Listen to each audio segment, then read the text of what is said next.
Hello and good afternoon for this session. I'm really welcoming you कारण आज आपण हे सेशन आणि त्याच्याबरोबर एक ग्रुप डिस्कशन फॉलो करणार आहोत आणि मला वाटतं की that would be good and helpful for us. Okay, so आपण मोनोपॉलीमध्ये हे बघितलं होतं की शॉर्ट टर्ममध्ये मोनोपॉली फर्मला कसा सुपरनॉर्मल प्रॉफिट होऊ शकतो, ज्याला आपण एक्सेस प्रॉफिट किंवा सरप्लस प्रॉफिट म्हणतो. त्यानंतर कसं नॉर्मल प्रॉफिट होऊ शकतो, कसे लॉस होऊ शकतात. Also we have seen long term मध्ये इक्विलिब्रियम कसा असतो मोनोपॉली फर्मचा आणि त्यांना कसं सुपरनॉर्मल प्रॉफिट होऊ शकतो. बरोबर, आज आपण ह्याच्या पुढे एक स्टेप जाणार आहोत. इथपर्यंत जे जे काही शिकवलंय ते तुम्हाला नीट समजलंय का? तुम्हाला त्याचा अंदाज आलाय का? कारण जेव्हा मी तुम्हाला ह्या नोट्स पाठवीन तेव्हा तुम्हाला त्या नीट लिहून घ्यायच्याच आहेत.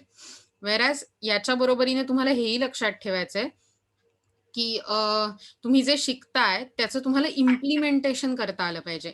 त्याचा तुम्हाला वापर करता आला पाहिजे तुमच्या नॉर्मल लाईफमध्ये. ओके.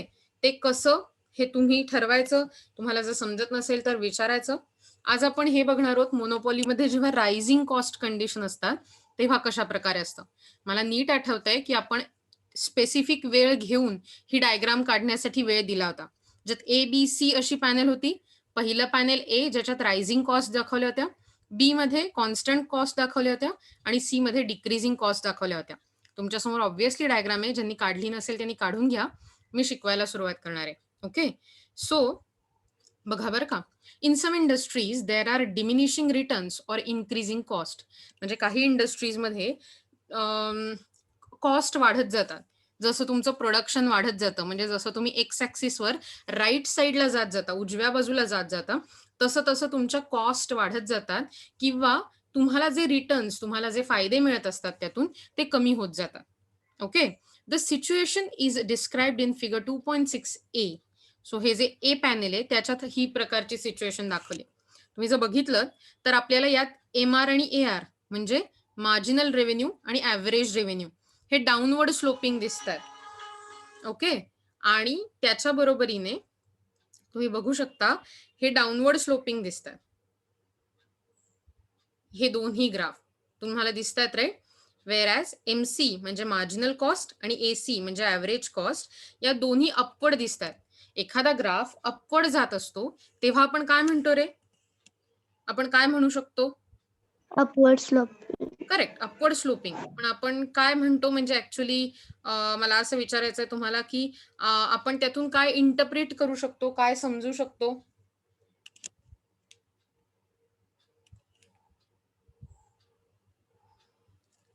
अपवर्ड जाणारी गोष्ट म्हणजे वाढणारी गोष्ट, डाऊनवर्ड जाणारी गोष्ट म्हणजे कमी होणारी गोष्ट.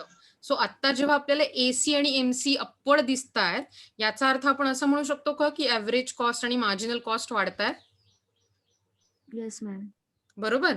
म्हणजे आपण असं म्हणू की आपल्याला ह्या दोन्ही कॉस्ट वाढताना दिसतात, व्हेअरॅज रेव्हेन्यू म्हणजे आपलं इन्कम हे मात्र कमी होताना दिसतंय कारण ते डाऊनवर्ड स्लोप आहे. ओके, बघा बरं वर काय लिहिलंय.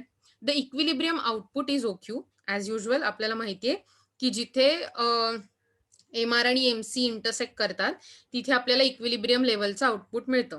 बरोबर आहे की नाही? म्हणजेच आता हा पॉईंट थोडासा सरकलाय ग्राफमध्ये, पण हा तुमचा इक्विलिब्रियम पॉईंट असणार आहे. MR MC बघा, MC खालून कट करतोय MR ला, बरोबर, आणि हाच आपण ड्रॅग खाली केलाय पॉईंट. ओके, म्हणजे हा मी जेव्हा O पासून जोडला तेव्हा OQ हे माझं इक्विलिब्रियम आउटपुट होतं. इथपर्यंत लक्षात आलंय तुम्हाला इक्विलिब्रियम लेव्हल आउटपुट असं मी जेव्हा म्हणते तेव्हा? Yes ma'am. Very good. कुणाला लक्षात येत नाहीये त्यांनी जरा प्लीज मला सांगा, म्हणजे मी परत सांगणार आहे. तुम्हाला परत सांगायला हवंय की आपल्याला मॅम एकदा एक्सप्लेन करा. ओके, ठीक आहे. लक्षात ठेवा. हा, मी सांगते ते आता. मला सांगा आतापर्यंत आपण जे जे बघितलंय त्यात इक्विलिब्रियमच्या कोणत्या कंडिशन बघितल्यात सांगा? MR is equal to M. Correct, MR is equal to MC. Correct. आणि दुसरी कंडिशन काय होती? MC MR ला कट करतो. MC MR ला खालून कट करतो. खालून कट करतं. Yes, correct. MC should intersect MR from the below. बरोबर. मग आता आपल्याला इथे दिसतंय की हा जो पॉइंट आहे इथे, या पॉइंटला MC आणि MR एकमेकांना कट करतायत का रे? Yes ma'am. बरोबर.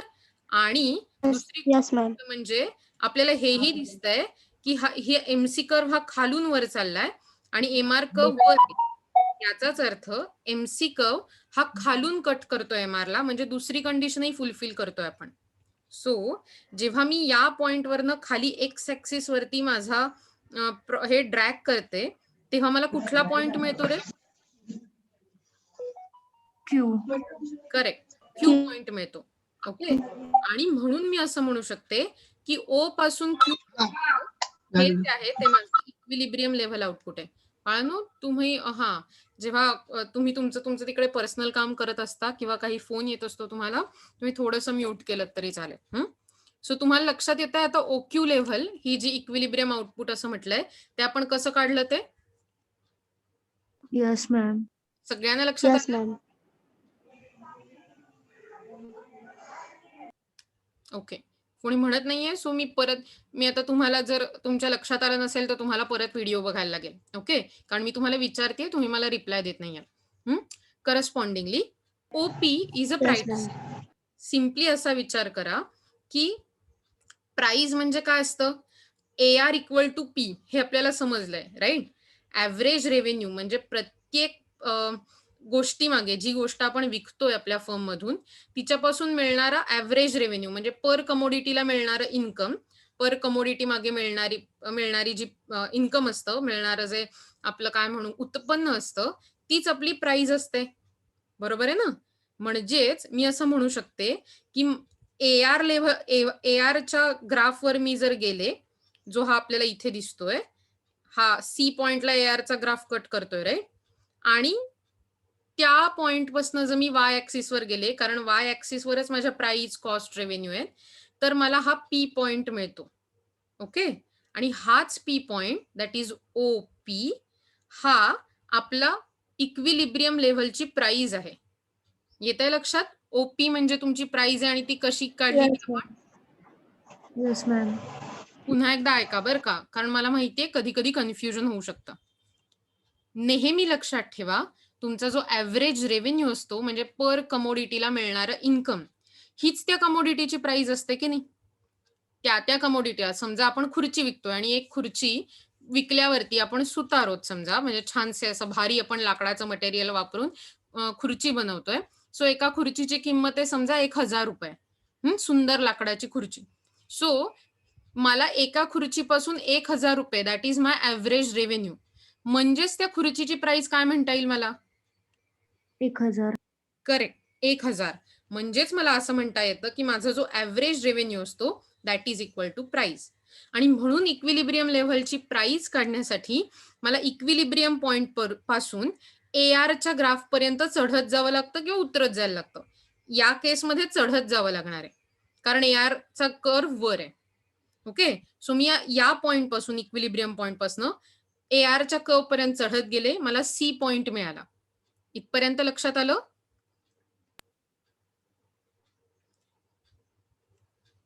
त्यानंतर सी पॉइंट पासून मी Yes, ma'am. वाय ऍक्सिस वरती गेले, कारण वाय ऍक्सिस वरती मला प्राइस मिळते. बघा, वाय ऍक्सिस वरती आपल्याला प्राइस, कॉस्ट, रेव्हेन्यू मिळतात, राईट? सो प्राइस मिळवण्यासाठी मी त्या सी पॉइंट पासून वाय ऍक्सिस वर गेले आणि जो पॉइंट क्रिएट झाला त्याला नाव दिलं पी. दॅट इज, म्हणून मी ओरिजिन पॉइंट पासून ओ पासून पी पर्यंत माझी इक्विलिब्रियम प्राइस आहे असं म्हणू शकते. That is OP is the price set, equilibrium price. OQ आणि ओपी कुठून आले तुम्हाला कळतंय? Yes ma'am. Very good. Yes ma'am. कोणालाही काही कन्फ्युजन असेल तुम्ही मला विचारू शकता. ओके, आहे काही कन्फ्युजन? No ma'am. ओके, तो the shaded rectangle CABP, shaded rectangle म्हणजे रंगवलेला. बघा, CABP तुम्हाला दिसतोय. सी हा AR पासून आपण AC पर्यंत म्हणजे ऍव्हरेज कॉस्ट पर्यंत गेलो. AB मागे जोडला, CP मागे जोडला, सो आपल्याला CABP हा रेक्टँगल मिळाला. जर तुम्हाला मागची सेशन्स आठवत असतील तर आपण असं लक्षात घेऊ शकतो की आपल्या ऍव्हरेज रेव्हेन्यू आणि ऍव्हरेज कॉस्ट यांच्यामधला जो फरक असतो, बघा मी काय सांगते, average revenue that is AR आणि ऍव्हरेज कॉस्ट म्हणजे AC, या दोघांमधला फरक म्हणजे काय असतो रे? रेव्हेन्यू आणि cost profit correct. Profit revenue आणि कॉस्ट मधला फरक म्हणजे आपलं काय येतं, प्रॉफिट येतो. आणि हे ऍव्हरेज असल्यामुळे पर प्रॉफिट कमोडिटी बद्दल आहे. म्हणजे आपण असं म्हणू शकतो की हा एक्सेस मोनोपॉली प्रॉफिट पर कमोडिटी आहे. म्हणजेच हा जो शेडेड रिजन आहे CABP, आता जो रेड रेक्टँगल तुम्हाला दिसतोय तो आहे आपला excess monopoly profit, that is super normal profit of monopoly. It may be noted that in the case the monopolist would not like to expand his output. So अशा केसमध्ये कारण मोनोपॉलिस्टला सुपर नॉर्मल प्रॉफिट म्हणजे highest profit मिळतोय, access monopoly profit मिळतोय, त्याला असं वाटणार नाही कदाचित की त्याने त्याचं आउटपुट वाढवावं, प्रोडक्शन वाढवावं. ओके, सो तो त्याच लेव्हलला कंटिन्यू करू शकतो. दस बाय रिस्ट्रिक्टिंग आउटपुट म्हणजे तो त्याचं प्रोडक्शन कमी करून, कारण असं विचार करा, जर समजा मार्केटमधला सप्लाय वाढला तर कमोडिटीजची अवेलेबिलिटी वाढते आणि एकदा कमोडिटीजची अवेलेबिलिटी वाढली मार्केटमधली की प्राइस कमी करायला लागते. थोडक्यात टंचाई निर्माण करून प्राइस मेंटेन करणं म्हणजे जास्त प्रॉफिट मिळवणं, असं सिंपल तत्व आहे. आणि त्यामुळे ज्याला होर्डिंग असं म्हणतात, which is not good again, पण इथे आपण इकॉनॉमिक तत्व वापरतो सप्लाय कंट्रोल, म्हणजे सप्लायवर प्रोडक्शनवर कंट्रोल करणं. सो म्हणून असं त्यांनी म्हटलंय बाय रिस्ट्रिक्टिंग आउटपुट, म्हणजे आउटपुट वरती कंट्रोल करून, प्रोडक्शन वरती कंट्रोल करून, he can charge a very high price and earn super normal profit. So हा जो प्रोड्युसर आहे असा विचार करा, हा सुतार जो आपण खुर्ची निर्माण करतोय असं म्हणतोय, सो तो जर समजा दिवसाला त्याने 5 खुर्च्या विकल्या तर प्रत्येक खुर्चीला 1,000 रुपये मिळवू शकण्याची शक्यता कमी आहे. कारण मग त्या 5 खुर्च्या विकत असेल तर असा विचार करा, एका महिन्यात तो 150 खुर्च्या विकेल, 30 मल्टिप्लाइड बाय 5, बरोबर. म्हणजे तो 150 खुर्च्या विकेल, म्हणजे 150 घरात समजा खुर्च्या जातील, तर त्याची जी स्पेशालिटी आहे, त्याची जी मोनोपॉली आहे ती कमी होऊन जाईल कुठेतरी, बरोबर. पण जर त्याने असं ठरवलं की नाही, मी फक्त दिवसातून एकच खुर्ची करीन आणि विकेन, दॅट मीन्स तो ती खुर्ची स्पेशल रेअर ठेवतोय. आणि म्हणून ती कमोडिटी 1,000 रुपयाला, ती खुर्ची 1,000 रुपयाला विकणं शक्य होईल. म्हणजेच तो फक्त 30 दिवसात एका महिन्यात 30च खुर्च्या विकेल, पण एका कमोडिटीला 1,000 रुपये लावेल, म्हणजे 30,000 रुपये कमवेल. व्हेअरॅज 5 खुर्च्या विकल्या असत्या तर कदाचित असं झालं असतं की त्याला 150 रुपये, 160 रुपये अशा कमी किमतीत विकायला लागल्या असत्या आणि जास्त खर्च करून, जास्त मटेरियल वापरून, बघा अगदी त्याने पर खुर्ची समजा असा विचार करा की त्याने पर खुर्चीला 200 रुपये लावले, आणि 5 खुर्च्या विकल्या तर एका दिवसात तो किती कमवू शकेल, बघा एका खुर्चीचे 200 रुपये, आणि अशा त्याने किती खुर्च्या विकल्या, 5 खुर्च्या पर डे. सो त्याला एका दिवसात किती पैसे मिळतील, 1,000. Correct, 1,000. So that is 1K. आपण पुढचे जरा शून्य कमी लिहिण्यासाठी वापरूया. के याचा अर्थ पुढे 3 शून्य असतं, लक्षात ठेवा. ओके, खूपदा लिहिताना मी 1K असं लिहिते. So that is 1,000. सो 1,000 त्याला मिळतील, पण एकच खुर्ची बनवली तरी पण त्याला 1,000 रुपयेच मिळणार आहेत, बरोबर. दिवसाला एक खुर्ची बनवली तर मग तुम्ही मला काय म्हणू शकता की सेमच तर पैसे मिळणार आहेत त्याला. जर त्याने 30 खुर्च्या बनवल्या तरी आणि 150 खुर्च्या बनवल्या तरी त्याला 30,000 रुपयेच महिन्याला मिळणार आहे. मग काय म्हणताय तुम्ही की त्याला सुपर नॉर्मल प्रॉफिट मिळेल का नाही. मी म्हणतेय की त्या मोनोपॉलिस्टला सुपर नॉर्मल प्रॉफिट मिळणार नाही, त्या सुताराला सुपर नॉर्मल प्रॉफिट मिळणार नाही. असं का होईल, तुम्हाला पटतंय का हे.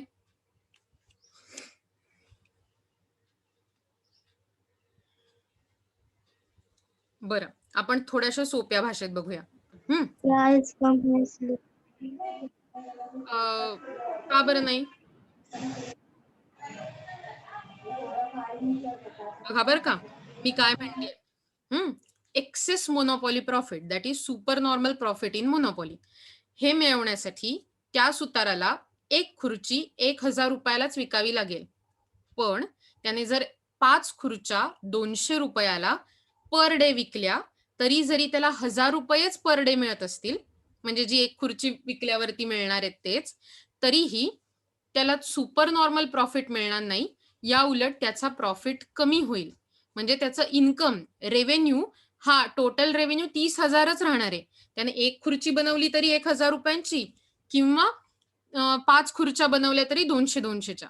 पण तरी मी असं म्हणतेय की त्याला सुपर नॉर्मल प्रॉफिट मिळवता येणार नाही जर त्याने 5 खुर्च्या पर डे बनवल्या तर. याचं कारण तुम्ही मला सांगू शकाल का? कुड you please give me the reason?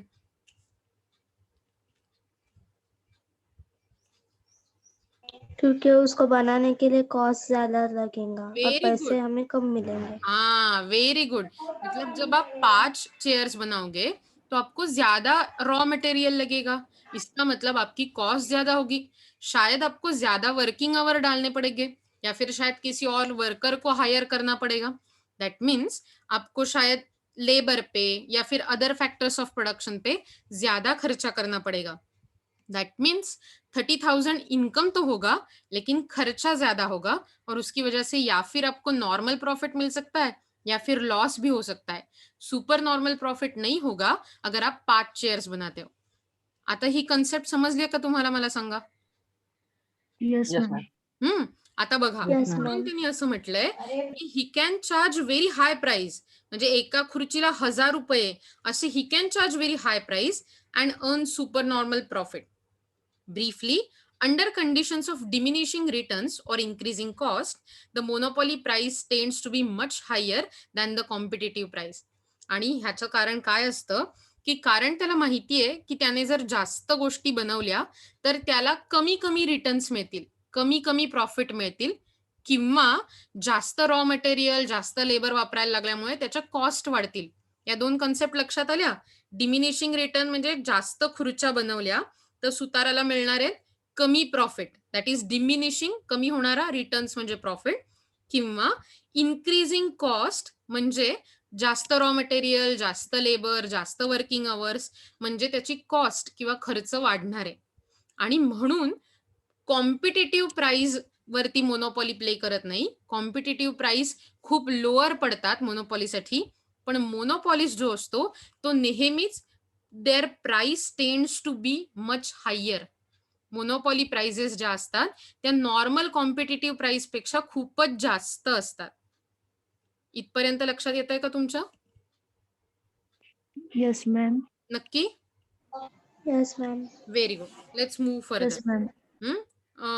पुढच्या पेजवर जाऊया.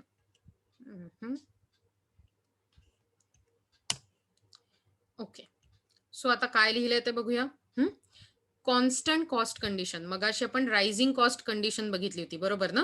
आता आपण कॉन्स्टंट कॉस्ट कंडिशन बघणार आहोत. Just a minute.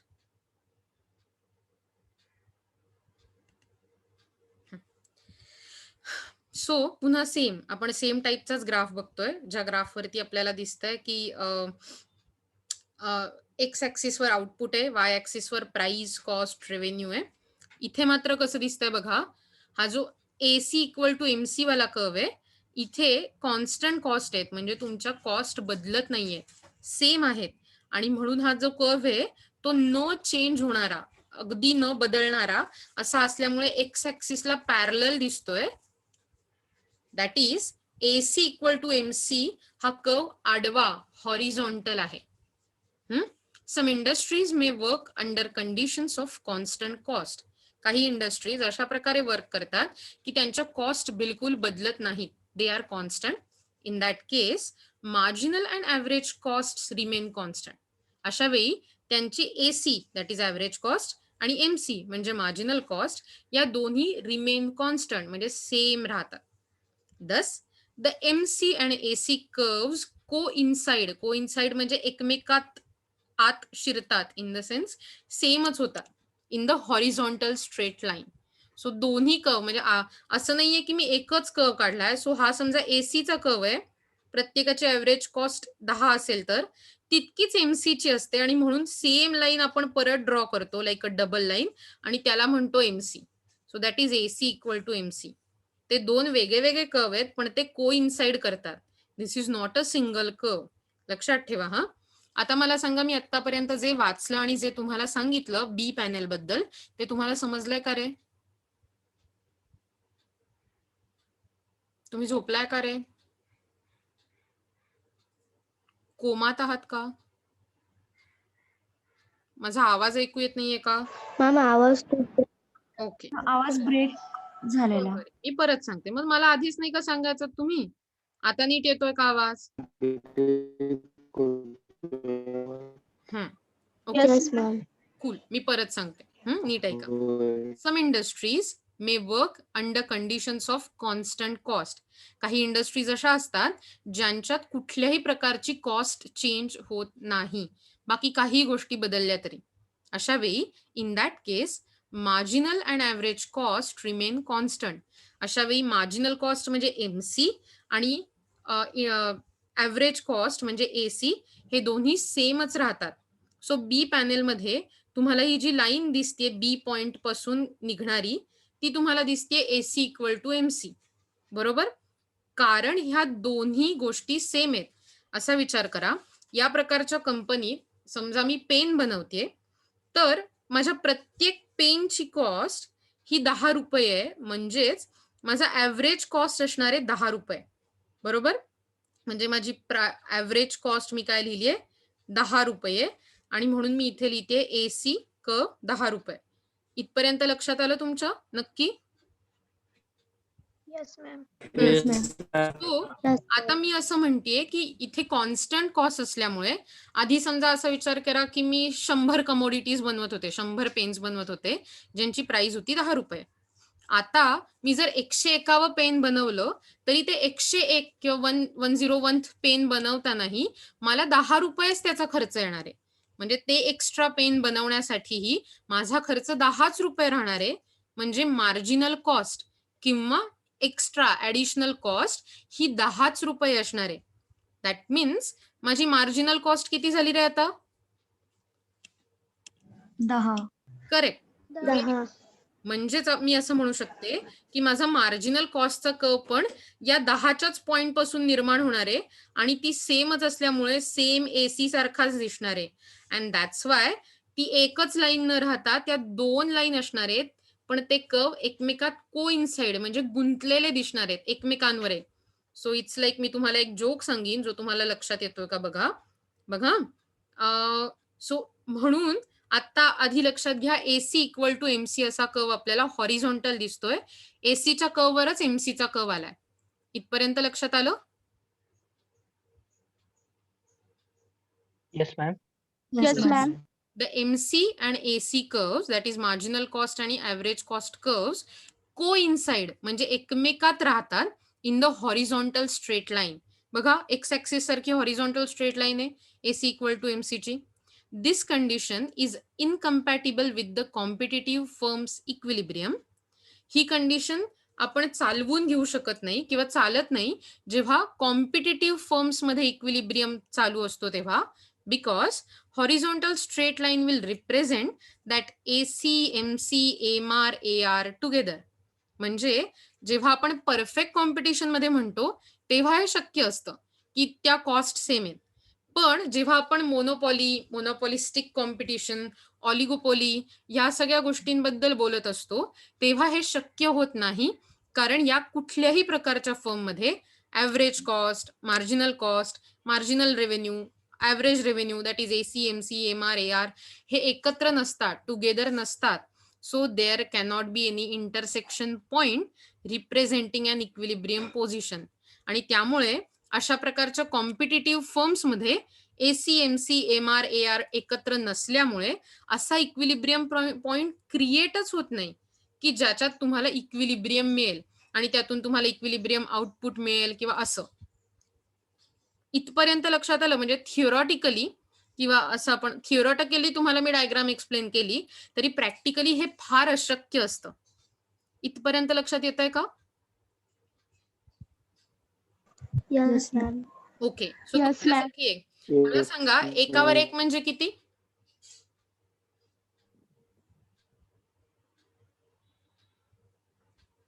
साधी गोष्ट आहे ना, मी तुम्हाला ह्यातलं नाही विचारत आहे, मी तुम्हाला इन जनरल विचारलं. एकावर एक म्हणजे किती? तुम्ही लहानपणी शिकला असाल. सॉरी, मला ऐकायला नाही आलं. एकावर एक कोणीतरी 2 म्हटलं का? 11. ओके, 11. म्हटलंय. एकावर एक 11, एकावर एक कोणीतरी 2 म्हटलंय. ओके, पण मला माहितीये की हे दोन्ही उत्तर चुकीचे आहेत. बघा का मी सांगते ते. हा माझा 1 आहे. आता या एकावर जर 1 काढायचा ठरवला तर मी सिंपल हेच करणार आहे, एकावर एक. सो दॅट मीन्स मी असं म्हणू शकते, एकावर एक इज अ ठळक एक. It's a very bright and एक. येत आहे लक्षात? आता ह्या अतिशय लहान मुलांचा जोक मी तुम्हाला का सांगितलाय ते सांगते. तुम्हाला आधी जोक कळला का? Yes ma'am. Yes ma'am. कारण तुम्ही काही सांगितलं असतं तरी Yes, मी ma'am. उत्तर चेंज करणारच होते. पण आत्ताच्या डायग्रामसाठी एसी वर एमसी असं म्हणतोय आपण. तुमच्या लक्षात येतं आता मी काय सांगते ते? AC line Yes, ma'am. वरती एमसी ची लाईन जेव्हा येते that means AC equal to MC. राहील लक्षात आता? इट्स लाईक एकावर एक ठळक एक. जमेगा? लक्षात राहील पुढच्या वेळी? Yes, Yes, ma'am. ma'am. मला माहितीये लहान मुलांचा जोक होता, तुम्हाला वाटलं असेल अगदीच, पण त्याला काय करणार? कधी कधी तुम्हाला जोक समजायला कठीण जातं ना, त्याला काय करणार? मग जोक एक्सप्लेन करत बसायला लागतो मला. ओके, सो आता आपण बघूया की मग मी जर असं म्हणते की प्रॅक्टिकली कॉम्पिटेटिव्ह फॉर्म्समध्ये असं असणं अशक्य आहे, कारण मला इक्विलिब्रियम पॉईंट मिळतच नाही, तरी आपल्याला फिगर 2 दिलीच आहे, म्हणजे बी पॅनल. ते काय सांगताय ते बघूया. Here the equilibrium output is OQ. जर बघा या फिगर मध्ये बी पॅनल मध्ये, सो तुम्हाला दिसतंय एसी इक्वल टू एमसी, बरोबर? हेही दिसतंय की एम आर वरून खाली येतोय, मार्जिनल रेव्हेन्यू, आणि ए आर म्हणजे ऍव्हरेज रेव्हेन्यू पण खाली येतोय, बरोबर आहे ना? मग मला सांगा, खरं तर ह्याचा इक्विलिब्रियम पॉइंट तुम्हाला मिळू शकेल का रे? No, ma'am. नाही मिळणार. का नाही मिळणार? Yes, ma'am. Yes, ma'am. कुठला पॉइंट असेल सांगा इक्विलिब्रियमचा? A point. Correct, A point. का सांगा ए पॉइंट असेल? काय ए पॉइंट असेल सांगा बरं मला. ए पॉइंटच्या पुढचा. ए पॉइंट का असेल असं मी तुम्हाला विचारलं तर तुम्हाला हे सांगायला पाहिजे की दोन इक्विलिब्रियमच्या कंडिशन कोणत्या आहेत? M R equal to MC. A point वर दिसतीये का ती condition? Yes ma'am. Yes, ma'am. आणि मला सांगा, जिथे कट होतंय तिथे A R sorry M R चा कर्व वरती आणि एमसी चा कर्व खाली आहे, असं दिसतंय का? Yes ma'am. म्हणजेच आपल्या दोन्ही ma'am. कंडिशन्स फुलफिल झाल्या आहेत. म्हणजे आपण म्हणू शकतो ए पॉइंटला इक्विलिब्रियम तर मिळाला. ओके, थिअरॉटिकल फ्रेमवर्क मध्ये, म्हणजे प्रॅक्टिकल नाही, थिअरॉटिकल फ्रेमवर्क मध्ये इक्विलिब्रियम मिळाला आणि त्याच्यावरनं मला ऑब्व्हियसली इक्विलिब्रियम लेवलचा आउटपुट पण मिळू शकेल. किती असेल रे ते?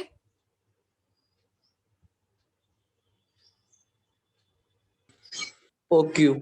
Correct, okay. कारण आपण हे मगाशीच बघितलं होतं की जेव्हा मला इक्विलिब्रियम पॉइंट मिळतो तिथपासून जर मी खाली आउटपुटच्या म्हणजे एक्स कर्व वर गेले, एक्स ऍक्सिस वर, तर मला ओ पासून क्यू पर्यंत आउटपुट मिळतं, that is O Q, equilibrium level output. आता मला सांगा प्राइस कशी शोधणार?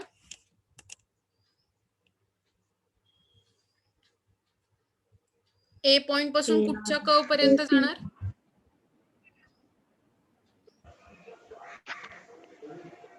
Price equal to what? P equal to A R. Correct, P equal to R.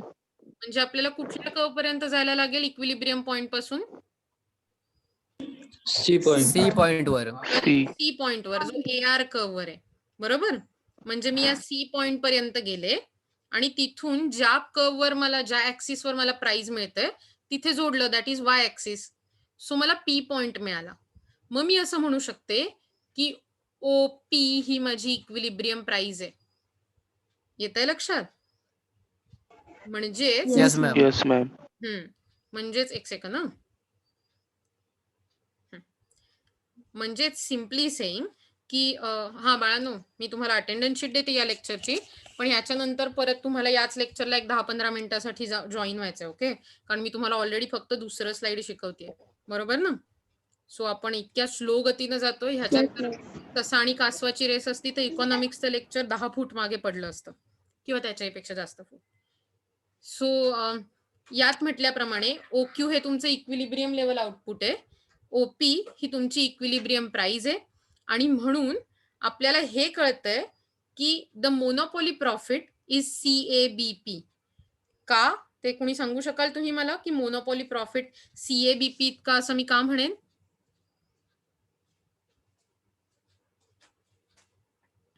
Profit काढण्यासाठी फॉर्म्युला काय वापरतो आपण सांगा बरं? रेव्हेन्यू मायनस कॉस्ट, बरोबर ना? Yes, ma'am. Yes, ma'am. बरोबर. इथे आपल्याला सगळे ऍव्हरेज रेव्हेन्यू आणि ऍव्हरेज कॉस्टच माहिती आहेत. म्हणजे माझा फॉर्म्युला होणार AR मायनस AC. करेक्ट. मग मला सांगा AR कर्वचा पॉइंट कुठला आहे? जो आपल्या इक्विलिब्रियम करेक्ट C. C. बरोबर C पॉइंट आहे. म्हणजे ह्या पॉइंट मधला C आणि AC चा पॉइंट कोणता आहे? ए पॉइंट. A point. बरोबर ना? सो हे दोन पॉइंट जेव्हा मी मागे नेऊन जोडते तेव्हा मला जो रेक्टँगल मिळतो तो असतो डिफरन्स बिटवीन AR आणि AC. म्हणजे तो ऍव्हरेज रेव्हेन्यू आणि ऍव्हरेज कॉस्ट मधला डिफरन्स असतो आणि म्हणून मला जे शेडेड रिजन मिळतं तो माझा प्रॉफिट असतो. पण हा एक्सेसिव्ह मोनोपॉली प्रॉफिट नाहीये कारण आपल्या कॉस्ट कॉन्स्टंट आहेत. कारण आपली AC इक्वल टू MC आहे आणि म्हणून हा नॉर्मल प्रॉफिट सारखा आहे. That is a monopoly profit is CABP the shaded rectangle. तुमच्या लक्षात आलं इथपर्यंत नक्की? Yes ma'am. परीक्षा घेतली तर लिहिता येईल Yes, ma'am. होपफुली. बघूया बरं का. It may be noticed that the level of output in such cases does not affect the average cost of production. So अशा केसेस मध्ये आपण असं म्हणू शकतो की तुम्ही किती पण आउटपुट काढलं तरी तुमची कॉस्ट, जरी आउटपुट वाढवलं तरी तुमची कॉस्ट वाढत नाही. येतंय लक्षात हे मी काय सांगते ते? तुम्ही कितीही आउटपुट वाढवलं तरी तुमची कॉस्ट वाढत नाही अशा केसेसमध्ये. कारण आपण बघितलं, आपण ऑलरेडी कॉन्स्टंट कॉस्ट हेच बघतोय की नाही बी पॅनल मध्ये, बरोबर आहे ना? त्यामुळे Yes, काय ma'am. होतं की ऍव्हरेज कॉस्ट ऑफ प्रोडक्शन न वाढल्यामुळे monopolist is not concerned with the size of production. अशा वेळी मोनोपॉलिस्टला काही फरक पडत नाही किती प्रोड्यूस करावं, कारण त्याला मिळणारा प्रॉफिट बदलतच नसतो. दॅट मीन्स तो असा विचारच नाही करत आता मी कॉस्ट ऑफ प्रोडक्शन म्हणजे कॉस्ट ऑफ प्रोडक्शन वाढेल तर मी प्रोडक्शन वाढवू का, कॉस्ट ऑफ प्रोडक्शन कमी होईल तर मी प्रोडक्शन कमी केलं पाहिजे का. नथिंग. बिकॉज कॉन्स्टंट कॉस्टमुळे त्याच्या प्रॉफिटवर कुठलाही परिणाम होत नाही. आपण हे बघितलं की रायझिंग कॉस्टमध्ये त्याला सगळ्यात जास्त प्रॉफिट मिळत असतो आणि त्यामुळे ही डझंट केअर की त्याने प्रोडक्शन वाढवावं की नाही. आणि कॉन्स्टंट कॉस्टमध्ये त्याला नॉर्मल प्रॉफिट मिळतच असतो आणि कॉस्ट सेम असल्यामुळे त्याने कितीही प्रोड्यूस केलं तरी त्याच्या कॉस्ट काही बदलत नाही. त्यामुळे या दोन्ही केसेसमध्ये तो त्याच्या प्रोडक्शन बद्दल काही कन्सर्न्ड नसतो. तो असा विचार नाही करत की अरे बापरे मग मी आता माझं प्रोडक्शन खुर्च्या जास्त निर्माण करू का कमी निर्माण करू. येतंय का लक्षात हे मी तुम्हाला काय लॉजिक सांगते ते दोन्ही डायग्राम मधलं A आणि B? Yes ma'am. Very good. So आता आपण पुढे जाऊया. ओके, एक सेकंड. त्याच्या आधी मी तुम्हाला तुमची अटेंडन्स शीट देते. Please take it and put your attendance. तुम्हाला आठवतंय रे, तुम्ही ती व्हिडिओ बघून मला आज त्याच्यावर गप्पा मारणं अपेक्षित होतं आपण. सो आपण ते पुढच्या सेशन मध्ये करणार आहोत. ऑब्व्हियसली थोडं शिकून. तेव्हाची अटेंडन्स शीट मी तुम्हाला वेगळी देईन. ओके, आत्ताच्या पहिल्या सेशनची ही अटेंडन्स लावा. ओके, आणि आपण खालच्या लाईन्स बघूया तुम्ही लावताय तोपर्यंत. Hence the cost condition being constant remains a neutral factor. आणि मगाशी म्हटल्याप्रमाणे कारण कॉस्ट बदलत नाहीयेत कशाही प्रकारे, त्यामुळे तो एक न्यूट्रल फॅक्टर बनून जातो प्रोडक्शनच्या डिसिजन मध्ये. सो एखाद्या प्रोड्युसरला जेव्हा प्रोडक्शन बद्दल डिसिजन मेकिंग करायचं असतं त्याच्या मोनोपॉली फर्म मध्ये, ही becomes very careless about it. त्याला काही फरक नाही पडत की त्याने किती प्रोड्यूस केलं पाहिजे. The monopoly price is therefore primarily determined by the position of demand. आणि त्यामुळे जनरली मोनोपॉली प्राइस म्हणजे मोनोपॉली फर्म मधली प्राइस ही प्रायमरीली म्हणजे मेजरली कशामुळे डिटरमाइन केली जाते, कशामुळे ठरवली जाते, मार्केटमध्ये डिमांड किती आहे, by the position of demand. येतंय लक्षात इथपर्यंत कॉन्स्टंट कॉस्ट कंडिशन बद्दल? ओके, सो आता डिक्रीजिंग कॉस्ट कंडिशन बघायचे, पण आपण ते नंतर बघणार आहोत. त्याच्या आधी पुढच्या सेशनमध्ये तुम्ही लॉग इन करणार आहात जेव्हा तुम्हाला ही लिंक कट होईल तेव्हा. ओके.